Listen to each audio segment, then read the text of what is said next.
অন্য সবার জন্য আল্লাহ পাক বলেছেন ইদা আরাদা শাইআন আইয়াকুল লাহু কুন ফায়াকুন। যখন আল্লাহ পাক কিছু করতে চান খালি বলেন কুন, হও, ফায়াকুন, হয়ে যায়। ওখানে আল্লাহ পাক বলেন না সাগর সৃষ্টি করেছে হাত দিয়ে, এই গ্রহ নক্ষত্র সৃষ্টি করেছে আমার হাত দিয়ে। আল্লাহ পাক এমনটা বলেন নাই।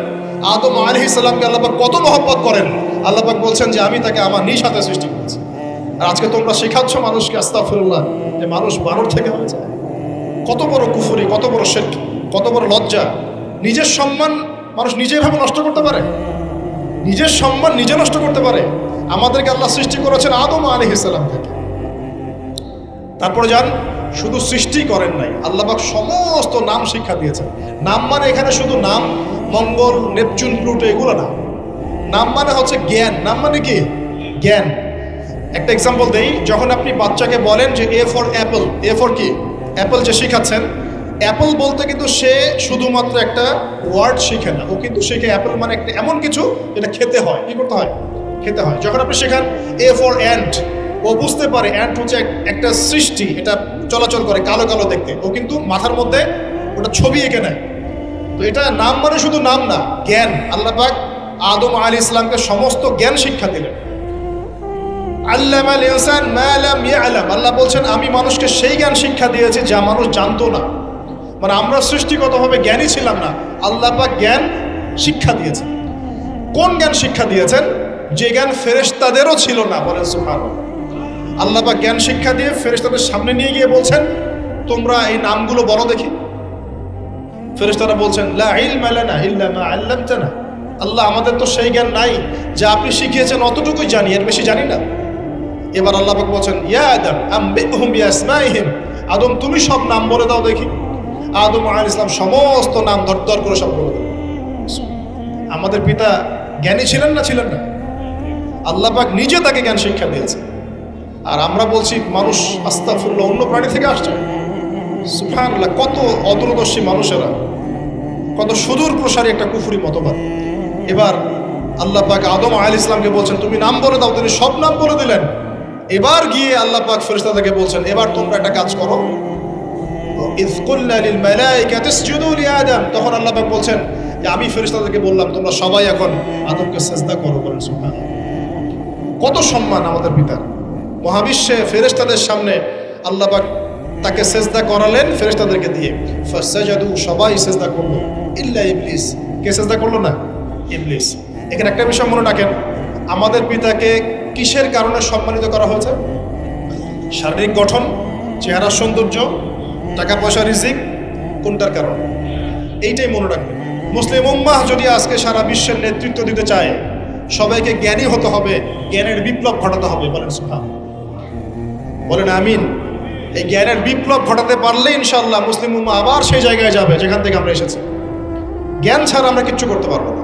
আর এই জ্ঞান মানে শুধু একমুখী শিক্ষা নয়, জেনারেল শিক্ষা, ইসলামিক শিক্ষা, এই দুটাকে হারমোনিয়াসলি কম্বাইন্ড করতে হবে, করে এমন জ্ঞান অর্জন করতে হবে যে জ্ঞান দিয়ে বিশ্বকে আমরা চ্যালেঞ্জ করতে পারবো। এটাই এই বিশ্বের সবচেয়ে বড় চ্যালেঞ্জ এখন, মুসলিমদের সবচেয়ে বড় চ্যালেঞ্জ এখন এটাই। ইসলামিক শিক্ষা এবং জেনারেল শিক্ষাকে একত্রিত করে এমন প্রজন্ম তৈরি করা যে প্রজন্ম আগামী দিনে উম্মাহকে নেতৃত্ব দেবে ইনশাআল্লাহ। এই একটা কাজ যদি কেউ করে যেতে পারে, আল্লাহ পাক তৌফিক দেখ, আমরা দোয়া করে আল্লাহ পাক এমন নেতা আমাদের উপরে নিয়ে আসুক যারা এরকম প্রজেক্ট লঞ্চ করতে পারে। বলেন আমিন। দোয়া করতে কোনো সমস্যা? অথবা যদি কেউ হাল না ধরে, আল্লাহ পাক যেন এমন কিছু মানুষ তৈরি করে দেন যারা এই জ্ঞানতাত্ত্বিক বিপ্লব নিয়ে কাজ করবে ইনশাআল্লাহ। এটা সবচেয়ে ইম্পর্টেন্ট কাজ এখন। না হলে আজকে থেকে 20-30 বছর পরে এই প্রজন্মকে আপনি আর খুঁজে পাবেন না। দেখবেন এমন প্রজন্ম চলে আসছে যারা বলবে আল্লাহর সাথে আমাদের কোনো সম্পর্ক নাই, নামাজ পড়বে না, রোজা রাখবে না, যাকাত দিবে না, আল্লাহকে চিনবে না। দেখে নিয়েন, আমরা দোয়া করি এমনটা না হোক, কিন্তু যদি আমরা হাল ছেড়ে দিই এখন, এমনটাই হবে। এটা খিদিরের দৃষ্টিভঙ্গি দিয়ে আপনাদেরকে বললাম। জ্ঞানতাত্ত্বিক রেভলিউশন দরকার। যদি কেউ কোনো উদ্যোগ না গ্রহণ করে, অ্যাটলিস্ট বাসায় পারিবারিকভাবে হলেও আপনাকে শেখাতে হবে সন্তান, কোনো অপশন নাই। এবার ফাসাজাদু, সবাই সিজদা করেছে, ইল্লা ইবলিস, ইবলিস করে নাই। কেন করছে না? ইবলিসের সমস্যাটা কি? ইবলিসকে আল্লাহ পাক জিজ্ঞাসা করছেন, আল্লাহ পাক জিজ্ঞাসা করছেন মা মানাআকা আল্লা তাসজুদা ইযা আমারতুক, আমি তোমাকে আদেশ করলাম আদমকে সিজদা করতে, কে তোমাকে নিষেধ করলো সিজদা করতে? ইবলিস বলছে, বেশি চালাক, বেশি বোঝে যারা, অতিরিক্ত বুদ্ধিজীবী। ইবলিস ছিল বেশি বুদ্ধিজীবী। ইবলিস ছিল কি? অতিরিক্ত মাত্রার বুদ্ধিজীবী। আছে না আমাদের সমাজের কোন কিছু মানুষ, ও বলছে খালাকতানি মিন নার, আমাকে সৃষ্টি করেছেন আগুন দিয়ে। আগুন তো সুপিরিয়র মাটির চাইতে। ও খালাকতাহু মিন তিন, আর আপনি এই আদমকে সৃষ্টি করেছেন মাটি থেকে, কাদা মাটি দিয়ে। আমি কেন আদমকে সেজদা করতে যাব? যুক্তি, অতি যুক্তিবাদী, অতি বুদ্ধি। আল্লাহ পাক বলছেন ফাখরুজ মিনহা ফাইন্নাকা রাজিম, এখান থেকে বের হয়ে যাও, তুমি অভিশপ্ত। ফাইন্না আলাইকা লা'নাতা ইলা ইয়াউমিদ্দিন, আমার আদেশ লঙ্ঘন করার কারণে কিয়ামত পর্যন্ত তোমার উপর লানত অভিশাপ বসবে। আল্লাহ পাক তাড়িয়ে দিলেন, একদম থ্রোন অ্যাওয়ে। আমরা বলি না আউযু বিল্লাহি মিনাশ শাইতানির রাজিম, রাজিম শব্দের মানে হচ্ছে বিতাড়িত, থ্রোন অ্যাওয়ে, কার্সড, যাকে অভিশাপ করা হয়েছে। এবার ভালো করে শোনেন প্রিয় ভাই, ইবলিসের এই স্টেটমেন্টগুলো শোনেন। এবার ইবলিস বলছে রব্বি আনজিরনি ইলা ইয়াউমি ইউবআসুন, এই স্টেটমেন্টটা ভালো করে শোনেন। ইবলিস বলছে রব্বি, হে আমার রব। ইবলিস বলছে রব্বি, হে আমার রব। ইবলিস বলছে রব্বি, হে আমার রব, আমাকে অবকাশ দিন। আনজিরনি, আমাকে অবকাশ দিন। ইলা ইয়াউমি ইউবআসুন, কিয়ামত দিবস পর্যন্ত। ইবলিস আল্লাহকে বিশ্বাস করে কি করে না? ইবলিস আস্তিক না নাস্তিক বলেন? ইবলিস বলছে রব্বি। রব্বি মানে কি? হে আমার রব। রব্বি মানে রব না, রব্বি মানে আমার রব। রব্বুন মানে রব, রব্বুহু তার রব, রব্বুহুম তাদের রব, রব্বুকা মানে তোমার রব, রব্বুকুম মানে তোমাদের রব, রব্বি মানে কি? আমার রব, রব্বুনা আমাদের রব। এটা গ্রামার, বুঝতে পারছেন? ইবলিস বলছে রব্বি মানে কি? হে আমার রব, আনজিরনি, আমাকে অবকাশ দিন, ইলা ইয়াউমি ইউবআসুন, কিয়ামত দিবস পর্যন্ত। ইবলিস আস্তিক না নাস্তিক? তাহলে এখন বলেন তো, আমরা যারা দুনিয়াতে আল্লাহকে অস্বীকার করছি তারা ইবলিসের চেয়ে বড় না ছোট? দলিল দিলাম তো, নাকি এমনি এমনি বললাম? আচ্ছা, আল্লাহ পাক বলছেন যাও, ফাইন্নাকা মিনাল মুনজারিন, তোমাকে অবকাশ দেয়া হলো। কারণ কিয়ামত পর্যন্ত সময় আল্লাহর কাছে খুব বেশি কিছু না, একদিনেরও কম, অল্প সময়, একটা সকাল একটা সন্ধ্যার মতো। ঠিক আছে, দিলাম, যাও। এবার ইবলিস চ্যালেঞ্জ করছে। এই চ্যালেঞ্জটা আমাদের সবাইকে মনে রাখতে হবে, সারা জীবন ইবলিসের এই স্টেটমেন্টটা মনে রাখতে হবে। সেটা কি?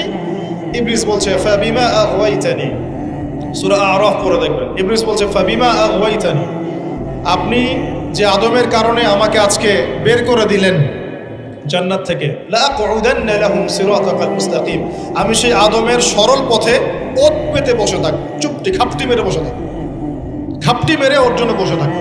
আর সুম্মা লাতিয়ান্না মিন বাইনি আইদিহিম, আমি অবশ্যই তার সামন থেকে আসব। সুম্মা লাতিয়ান্নাহুম মিন বাইনি আইদিহিম, আমি আদম সন্তানদের সামন থেকে আসব, সামন থেকে মানে সরাসরি ওয়াসওয়াসা দিব। ওয়া মিন খালফিহিম, পেছন থেকে আসব মানে পিছন থেকে ওয়াসওয়াসা দিব। ওয়া আন আইমানিহিম, ডান দিক থেকে ওয়াসওয়াসা দিব। ওয়া আন শামাইলিহিম, বাম দিক থেকে আসব। ওয়া লা তাজিদু আকসারাহুম শাকিরিন, আপনি বেশিরভাগ আদম সন্তানকে শুকরগুজার পাবেন না। ইবলিস ঠিক বলেছে না ভুল বলেছে?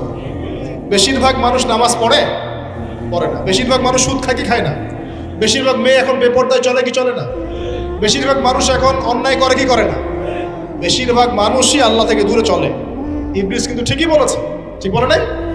আচ্ছা, আল্লাহ পাক বলছেন ঠিক আছে যাও, তোমার চ্যালেঞ্জ তোমার জায়গায়, তবে আমার বান্দারা যদি সারা জীবনও অন্যায় করার পরে একবার, যদি খালি একবার, একটা বার মন থেকে তাওবাতুন নাসুহা মানে প্রকৃত তওবা করে, খালেস তওবা করে, আল্লাহর কাছে ফিরে আসে, বলে আস্তাগফিরুল্লাহ, আল্লাহ আমাকে মাফ করে দাও, রব্বিগফির ওয়ারহাম, আল্লাহ মাফ করো, ক্ষমা করো, আস্তাগফিরুল্লাহাল্লাযী লা ইলাহা ইল্লা হুয়াল হাইয়ুল কাইয়্যুম ওয়া আতুবু ইলাইহি, বা আমার কাছে একটা বার যদি মাফ চায়, ক্ষমা চায়, তার সারা জীবনের গুনাহ আমি মাফ করে দেব ইনশাআল্লাহ।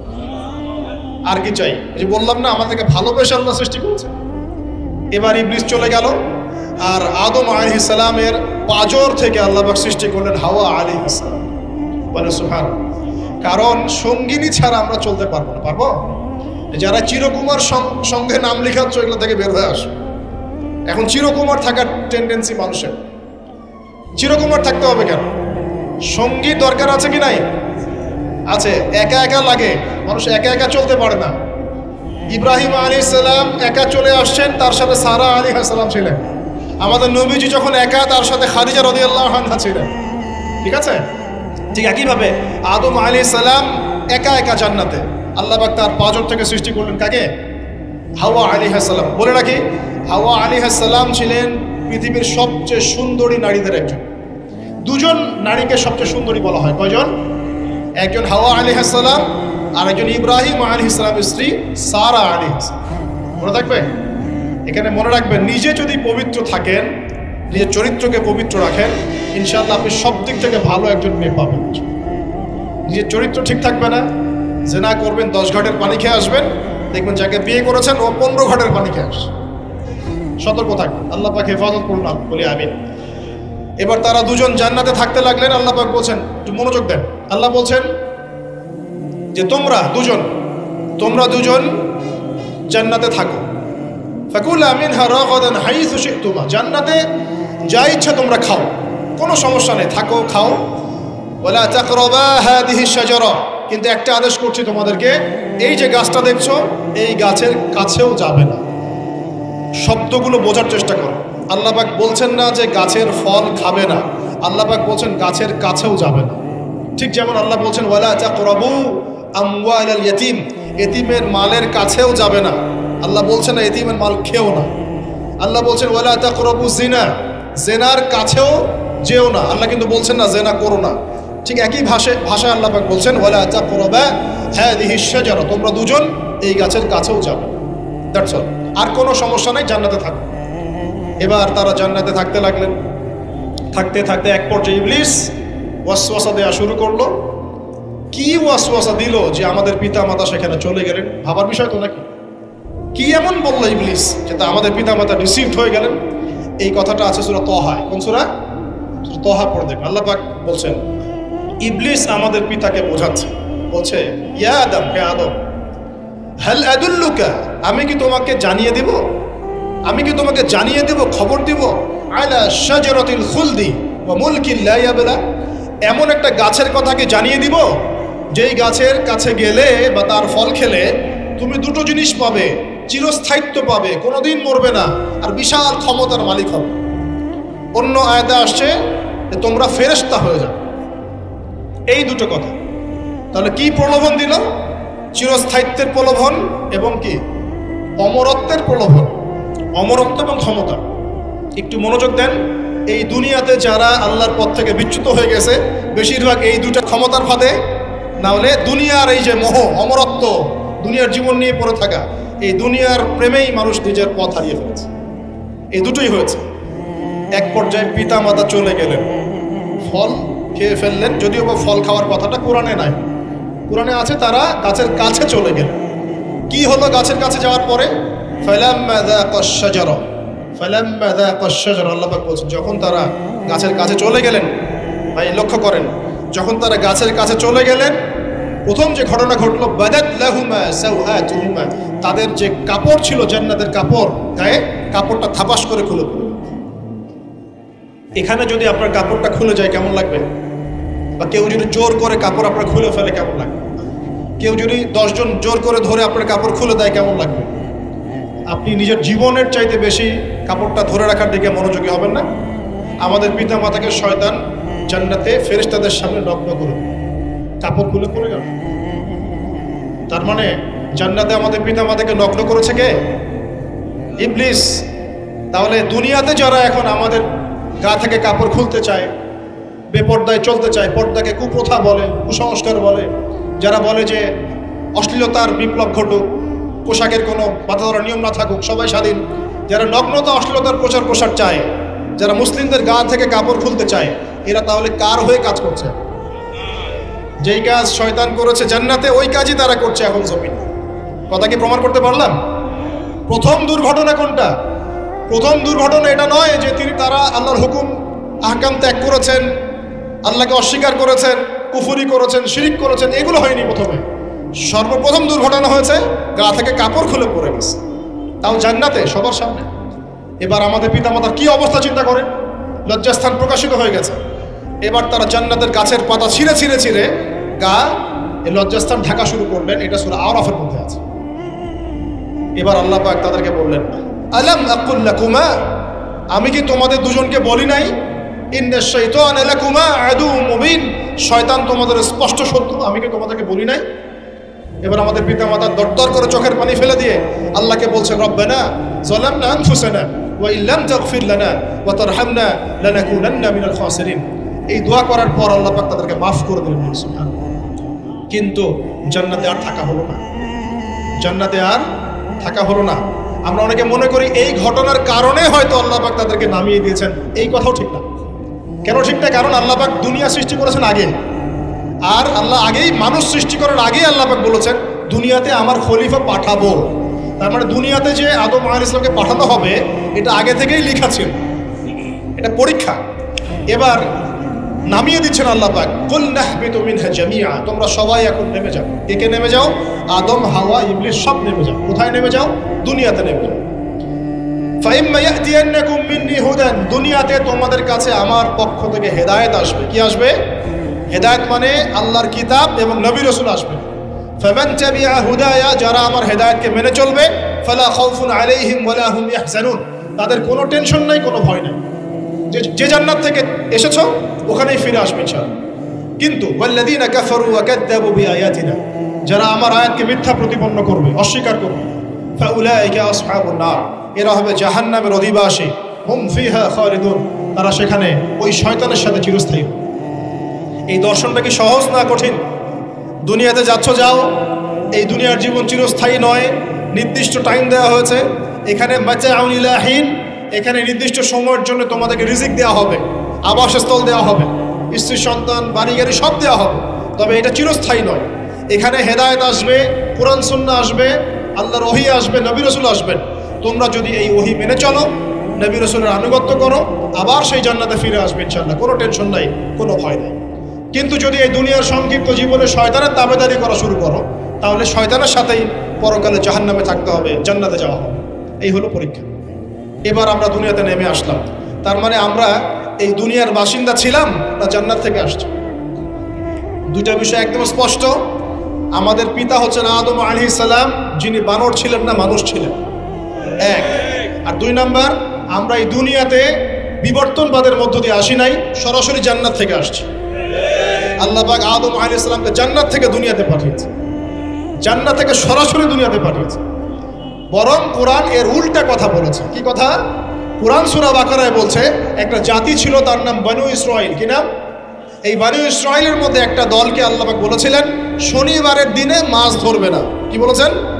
শনিবারে, এই যে সাগর আছে আপনাদের, মনে করেন এই শনিবারে মাছ ধরবে না। তো বনু ইসরাইল বেশি চালাক, অতি চালাক, যারা ওই যে প্যালেস্টাইন দখল করে বসে আছে, ওরা দাবি করে আর কি, আসলে এরা সত্যিকারের বনু ইসরাইল নয়, এরা ইউরোপিয়ান জিউস, এরা কিন্তু সত্যিকারের বনু ইসরাইল নয়। এখন এরা অতি চালাক, মাছ ধরে নাই, কিন্তু মাছ ধরার বাদ দিয়ে রাখছে। মাছ আসে, বাদ দিয়ে রাখি, পরে ধরব। এই পাপের কারণে, এই সীমা লঙ্ঘন করার কারণে সূরা বাকারা এবং সূরা আরাফে আল্লাহ পাক বলেছেন ওই মানুষগুলোকে আল্লাহ পাক বানর বানিয়ে দিয়েছে। তাহলে মানুষ থেকে বানর হয়েছে এই দলিল কোরআনে আছে, পড়ে দেখেন। মানুষ থেকে যে বানর হয়েছে এই দলিল কোরআনে আছে, সূরা বাকারায় আছে, সূরা আরাফের মধ্যে আছে। শনিবারের সীমা লঙ্ঘন করার কারণে এই অপরাধ, এই পরিণতি আল্লাহ পাক কিছু মানুষকে দিয়েছে। তারা এখনো জীবিত আছে কিনা আমরা জানি না, ওদেরকে আল্লাহ পাক মেরে ফেলেছেন না বেঁচে আছে আমরা এগুলো জানি না, কারণ কোরআন এগুলো নিয়ে কথা বলে নাই। এতটুকু কোরআন বলেছে। তবে এখনো কিন্তু বহু বাইরের মানুষ আকৃতির প্রাণীকে আল্লাহ পাক ভিতর থেকে বানর বানিয়ে দিচ্ছেন না। এটা নিয়ে একটা কথা বলতে চাই, সেটা হলো কিয়ামতের আগে আগে আরো কিছু মানুষকে আল্লাহ পাক কিন্তু শূকর এবং বানরে পরিণত করবে। এই হাদিসটা কি জানেন? হাদিসটা শুনে রাখেন, এটা আখিরুজ জামান বা কিয়ামতের আলামত সংক্রান্ত হাদিসগুলোর মধ্যে পাবেন। আল্লাহর রাসূল সাল্লাল্লাহু আলাইহি ওয়াসাল্লাম বলেছেন কিয়ামতের আগে আগে আমার উম্মতের মধ্যে, ভালো করে শোনেন, কিয়ামতের আগে আগে আমার উম্মতের মধ্যে একদল মানুষ বের হবে যারা মদ পানকে হালাল মনে করবে। কাকে? মদ পান করাকে হালাল মনে করবে। যারা বাদ্যযন্ত্র, গায়িকা, নায়িকা এগুলো নিয়ে নর্তকী নাচাবে রাতের বেলা, এগুলোকে হালাল মনে করবে। যারা অশ্লীলতা, বেহায়াপনাকে জায়েজ করে নিবে, ঠিক আছে, এরকম কয়েকটা পাপের কথা বলে নবীজি বলছেন একদিন সকালবেলা আল্লাহ পাক তাদেরকে ঘৃণিত বানরে পরিণত করবে। এটা হবে সামনে, কখন কিভাবে হবে আল্লাহ ভালো জানে। এবার আমি কনসেপ্টে চলে আসি। এই যে পৃথিবীতে নেমে আসলাম, তাহলে আমরা কোত্থেকে আসছি ভাই? আমরা কি পৃথিবীর অধিবাসী ছিলাম? আমরা জান্নাতে ছিলাম, ওখান থেকে আল্লাহ পাক পাঠিয়েছে। এবার পৃথিবীতে এসে আদম আলাইহিস সালামের যুগে খুব একটা দুর্ঘটনা ঘটে নাই, একটা ঘটেছে। কয়টা? একটা। ভাই হাবিলের কুরবানি কবুল হয়, কাবিলের অন্তর্দাহ হয়, জ্বালা হয়। কেন হাবিলেরটা কবুল হবে, কাবিলের কেন হচ্ছে না? এই হিংসার বশবর্তী হয়ে কাবিল হাবিলকে হত্যা করে ফেলে। হত্যা করে লাশটা দাফন করার পদ্ধতিও তার জানা ছিল না। আল্লাহ কাককে পাঠালেন, কাককে দেখে সে শিখল। প্রথম দুর্ঘটনা হচ্ছে হাবিল কাবিলের দুর্ঘটনা।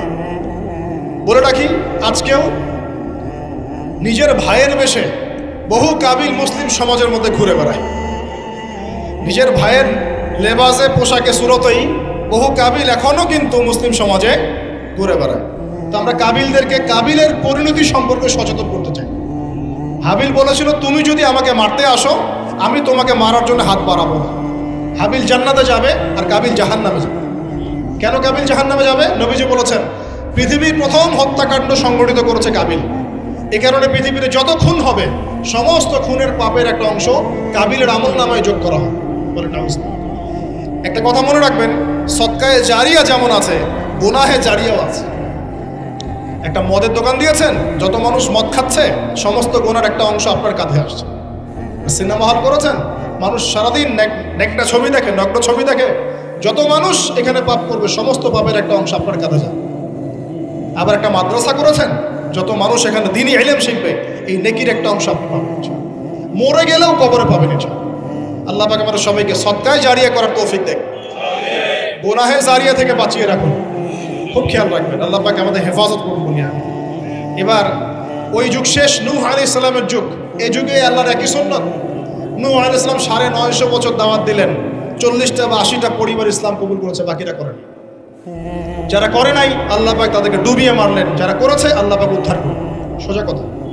আজকে সারা পৃথিবীতে যত মানুষ আমরা বেঁচে আছি না, আমরা কোনো না কোনোভাবে ওই 80 পরিবারের সদস্য। আমরা ভাই ভাই, আমরা ওই ফ্যামিলি, 80 ফ্যামিলি অন্তর্ভুক্ত। কিরকম করে? নূহ আলাইহিস সালামের 4 সন্তান ছিল। কয় সন্তান? এক সন্তানের নাম হচ্ছে হাম। কি নাম? হাম। হাম ছিল একটু কালো বর্ণের। হামকে দিয়ে আফ্রিকার কন্টিনেন্টে যত মানুষ দেখছেন ব্ল্যাক স্কিনের, কালো স্কিন, এরা সবাই হামের বংশধর। মজা না বিষয়টা? মানুষের অস্তিত্ব পৃথিবীতে, ইতিহাস, এগুলো খুব ইন্টারেস্টিং টপিক। ইতিহাস পড়তে থাকলে আপনি ডুবে যাবেন। কত কিছু বিশ্বে হয়েছে আর কত কিছু হবে সামনে, সুবহানাল্লাহ। তখন আপনার অস্তিত্ব জানান দিবে যে আমি কত ক্ষুদ্র, মহাবিশ্ব কত বড়, আল্লাহ কত বড়, কত সময় চলে গেছে আর আমি এই সময় কি করছি। এক ভাইয়ের নাম শাম। এই শামকে কেন্দ্র করে এই আরবের যে মানুষগুলো আছে, আরব, অ্যারাবিয়ান, এরা শামের বংশধর। আরেক ভাইয়ের নাম ইয়াফাস। কি নাম? ইয়াফাস। ইয়াফাসের বংশধর হচ্ছে পশ্চিমারা, মানে রোমক যারা, তারা। আরেক ভাইয়ের নাম ছিল কেনান। কি নাম? কেনান। এ ইমান নিয়ে আসে নাই, ওই যে প্লাবনে ডুবে মরে গেছে। মরে যাওয়ার পরে আদম আলাইহিস সালাম বলেছিল, আল্লাহ আমার পরিবারের অন্তর্ভুক্তকে মাফ করে দাও। আল্লাহ বলেছেন, লাইসা মিন আহলিক, সে তোমার পরিবারের কেউ না। নবীর সন্তান হয়েও, নবীর সন্তান হওয়ার পরেও ইমান না আনার কারণে সে জাহান্নামে গেছে। আর আমরা আর কি এমন মানুষ, অমুক আলেমের সন্তান, অমুক বক্তার সন্তান, হ্যাঁ, অমুক পীরের নওয়াবজাদা, অমুক তমুক, এইসব বড়াই করে লাভ নেই। আমল, আকীদা, ঈমান যদি ঠিক না থাকে, আমাদের বংশ পরিচয় আমাদেরকে বাঁচাতে পারবে, আমাদের দেশ, জাতীয়তাবাদ, বর্ণ বাঁচাতে পারবে। যার যার কবরে তাকে তাকে যেতে হবে। নিজের আমল নিয়ে ফিকির করেন, নিজের কবর নিয়ে ফিকির করেন, অন্যের দিকে চোখ দেওয়া বন্ধ করেন, আগে নিজের কবরে ফিকির করেন। আল্লাহ পাক সবাইকে তৌফিক এনায়েত করুন। যারা বুদ্ধিমান তারা নিজেকে নিয়ে ব্যস্ত থাকে, যারা অহংকারী, উদ্ধত, এরা মানুষের পিছনে পড়ে থাকে। আল্লাহ পাক আমাদের সবাইকে নিজের চেহারা আয়নায় দেখার তৌফিক দান। প্রিয় ভাইরা, নূহ আলাইহিস সালামের যুগ চলে গেল, 950 বছর দাওয়াত দেওয়ার পরে এই পরিণতি হয়েছে। এরপরে আসছে ইব্রাহিম আলাইহিস সালামের সময়। আল্লাহ পাক তাকে উদ্ধার করেছেন, অগ্নি পরীক্ষা থেকে বাঁচিয়েছেন, নমরুদকে আল্লাহ পাক ধ্বংস করেছেন। আল্লাহ পাক এরপরে এনেছেন আদ জাতি। আদ জাতির হুদ আলাইহিস সালাম এবং তার অনুসারীদেরকে আল্লাহ পাক বাঁচিয়েছেন, বাকিদেরকে ধ্বংস করে দিয়েছেন ঝড় দিয়ে, বায়ু প্রবাহ দিয়ে। সামুদ জাতি এসেছে, সামুদ জাতিকে আল্লাহ পাক ধ্বংস করেছেন বজ্রপাত দিয়ে, বিদ্যুৎ দিয়ে। আর সালেহ আলাইহিস সালাম এবং তার অনুসারীদেরকে বাঁচিয়ে দিয়েছেন। ফেরাউনের যুগ এসেছে, আল্লাহ পাক মূসা আলাইহিস সালাম এবং বনু ইসরাইলকে বাঁচিয়েছেন, ফেরাউনকে ডুবিয়ে মেরেছেন লোহিত সাগরে। ঈসা আলাইহিস সালামের যুগ আসছে, একই সুন্নাত। ঈসা আলাইহিস সালামকে আল্লাহ পাক শুধু রক্ষাই করেন নাই, নিজের কাছে উঠিয়ে নিয়েছেন। সুবহানাল্লাহ। তিনি আবারও আসবেন পৃথিবীতে ইনশাআল্লাহ। যতদিন না তিনি আসছেন এবং এই পৃথিবীতে 40 বছর রাজত্ব না করছেন, কিয়ামত হবে না ইনশাআল্লাহ। যতদিন পর্যন্ত ঈসা আলাইহিস সালাম আবার ব্যাক না করছেন এবং এই জেরুজালেম থেকে সারা বিশ্বে খিলাফা কায়েম না করছেন, 40 বছর শাসন না চালাচ্ছেন, কিয়ামতও হবে না ইনশাআল্লাহ। এটা সামনে অপেক্ষা করছে। এবং নবী সাল্লাল্লাহু আলাইহি ওয়াসাল্লামের যুগে আবু জাহেল, আবু লাহাব বা সাহেবাদেরকে আল্লাহ পাক ধ্বংস করেছেন, আল্লাহর নবী এবং সাহাবীদেরকে আল্লাহ পাক সম্মানিত করেছেন। আপনি কি পুরো হিস্ট্রির মধ্যে একটা সুন্নত দেখতে পাচ্ছেন, কমন সুন্নত? কি সুন্নত? প্রত্যেক যুগে যুগে যারাই আল্লাহর ওই যে বিধান মেনে চলেছে, সমকালীন নবী রাসূলদের আনুগত্য করেছে, আল্লাহ পাকের আনুগত্য করেছে, আল্লাহ পাক তাদেরকে উদ্ধার করেছেন দুনিয়াতেও পরকালে। প্রত্যেক যুগে যুগে যারাই আল্লাহকে মানে নাই, রাসূলকে মানে নাই, আল্লাহর আসমানি কিতাবকে মানে নাই, বিরুদ্ধাচরণ করেছে, কুফরি করেছে, শিরক করেছে, আল্লাহ পাক সবাইকে ধ্বংস করে দিয়েছেন, কারো কোনো পরোয়া করে না। এই সিলসিলা আজও অব্যাহত আছে, আগামীতেও থাকবে ইনশাআল্লাহ। এখন আমরা যারা এখন বেঁচে আছি, আমরা নবী সাল্লাল্লাহু আলাইহি ওয়াসাল্লামের ইন্তেকালের প্রায় 1450 বছর পরের মানুষ। আল্লাহর নবী এসেছেন এমন সমাজে, যে সমাজে শিরকের পাপ চলছে, সুদের পাপ চলছে, দুর্নীতি চলছে, আপনার কন্যা সন্তানকে জীবিত হত্যা করা হচ্ছে, আপনার মাদকদ্রব্যের সয়লাভ চলছে, মেয়েদের অধিকার দেওয়া হচ্ছে না, হ্যাঁ, গোত্রীয় হানাহানি চলছে। ওই সমাজটাকে তিনি 23 বছরের মধ্যে পাল্টে ফেললেন। কত বছর? 23 বছর। কিভাবে পাল্টালেন? উত্তর, তিনি প্রথমে জ্ঞানের চর্চা করেছেন। কিসের চর্চা? জ্ঞানের। আল্লাহ পাক প্রথম ওহী নাযিল করেছেন, ইকরা বিসমি রাব্বিকাল্লাযী খালাক, পড়ুন আপনার রবের নামে যিনি আপনাকে সৃষ্টি করেছেন। নবী সাল্লাল্লাহু আলাইহি ওয়াসাল্লাম সাহাবীগণ কোরআনের 6টা হক আদায় করেছেন। কয়টা হক? 6টা। তারা কোরআন পড়া শিখেছেন। আমরা সবাই কোরআন পড়া শিখবো তো ইনশাআল্লাহ। তারা কোরআনের অর্থ শিখেছেন। আমরা কোরআনের অর্থ শিখবো তো ইনশাআল্লাহ। তারা কোরআনের আদেশগুলো মেনেছেন। আমরা কোরআনের সব আদেশ মানব তো ইনশাআল্লাহ। তারা কোরআনের সমস্ত নিষেধগুলো বর্জন করেছে, আমরা নিষেধ বর্জন করবো তো ইনশাআল্লাহ। তারা কোরআনের দাওয়াত মানুষের কাছে পৌঁছে দিয়েছেন, আমরা কোরআনের দাওয়াত দিব তো ইনশাআল্লাহ। এবং 6 নাম্বার, তারা কোরআনের বিধানগুলোকে বাস্তবায়ন করেছে, আমরাও বাস্তবায়নের চেষ্টা করবো তো ইনশাআল্লাহ। এই 6টা হক আদায়ের ফলে 23 বছরের ব্যবধানে জাহেলি মক্কা একদম সোনালী মক্কায় পরিণত হয়েছে। 23 বছর পরের মক্কায় আপনি কোনো সুদ পাবেন, কোনো শিরক পাবেন, কোনো মূর্তি পূজা পাবেন, কোনো মেয়ের অপমাননা পাবেন, কোনো জেনা, কোনো ব্যভিচার, কোনো ধর্ষণ, কিচ্ছু পাবেন? 23 বছর পরের মক্কায় কোনো পাপ পাবেন। কিভাবে সমাজ পরিবর্তন হলো? এই কোরআনের হক আদায়ের মধ্য দিয়ে হয়েছে, নবীর সুন্নাত প্রতিষ্ঠার মধ্য দিয়ে হয়েছে। এরপর কি থেমে গিয়েছিল?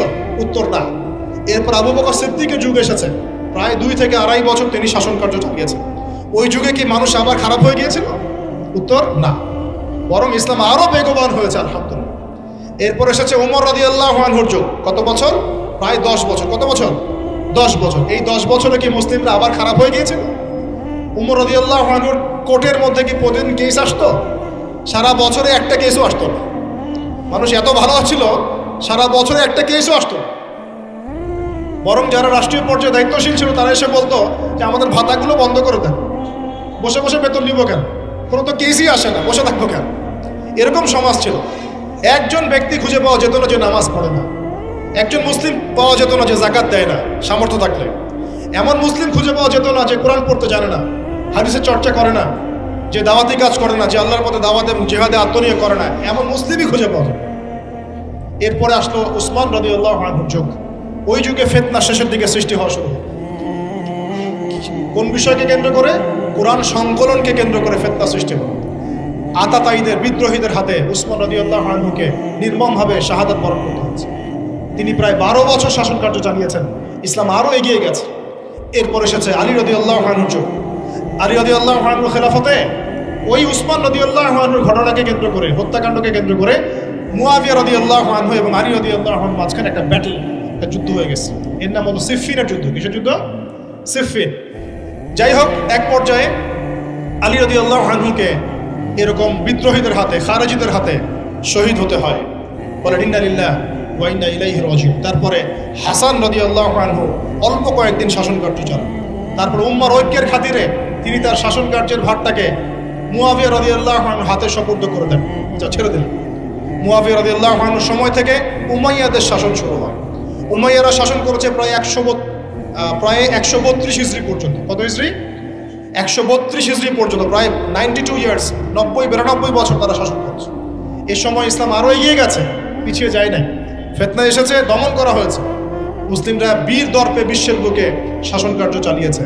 এরপর এসেছে আব্বাসীয়দের খেলাফত, জাব নদীর যুদ্ধে উমাইয়াদের পরাজয়ের পরে আব্বাসীয়রা ক্ষমতায় আসে, তারাও ইসলামকে এগিয়ে নেওয়ার চেষ্টা করছিল, ইসলাম এগিয়ে যাচ্ছিল, জ্ঞান বিজ্ঞানের প্রসার হচ্ছিল। আলহামদুলিল্লাহ ইসলাম পিছিয়ে যায় নাই, মুসলিমরা পিছিয়ে যায় নাই, সারা বিশ্বে দাপটের সাথে আমরা চলেছি। তারপর আস্তে আস্তে ওই আব্বাসীয়দের পতন শুরু হলো, কাদের হাতে?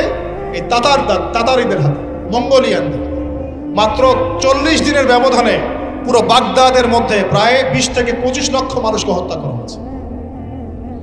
বাইতুল হিকমা ধ্বংস করে দেওয়া হয়েছে, লাইব্রেরি ধ্বংস করে দেওয়া হয়েছে, বইপত্রকে নদীতে ফেলে দেওয়া হয়েছে। তারা ছিল উগ্র জাতি। মঙ্গোলিয়ানদের নাম শোনে নাই? হালাকু খান নাম শুনেছেন? চেঙ্গিস খান, হালাকু খান নাম শোনে নাই? ওদের হাতে মুসলিমদের ব্যাপক দমন পীড়ন সহ্য করতে হয়েছে। এভাবে যুগে যুগে তারপর ক্রুসেডাররা আসছে, ক্রুসেড 1টা 2টা 3টা ক্রুসেড হচ্ছে। আস্তে আস্তে উসমানীয়দের রাইজিং হয়েছে, ফাতেমি খেলাফত এসেছে, মামলুকদের শাসন এসেছে, এদিকে মোগলরা শাসন করেছে, কর্ডোভার দিকে আব্দুর রহমান তারা শাসন করেছে। মানে এক কথায় সারা বিশ্বে মুসলিম শাসন ছিল। অটোমান এম্পায়ার 1923 এই সময়ের দিকে, 1914 থেকে 1923 এই সময় পর্যন্ত অটোমান এম্পায়াররা এই বিশ্বে ছিল। তারপর প্রথম বিশ্বযুদ্ধে যখন তারা রাশিয়ার পক্ষ নেয়, এরপরে ব্রিটেন যখন জয়লাভ করে, এই সময় থেকে মুসলিমদের ডমিনেটেড হওয়ার সময়টা শুরু হয়েছে।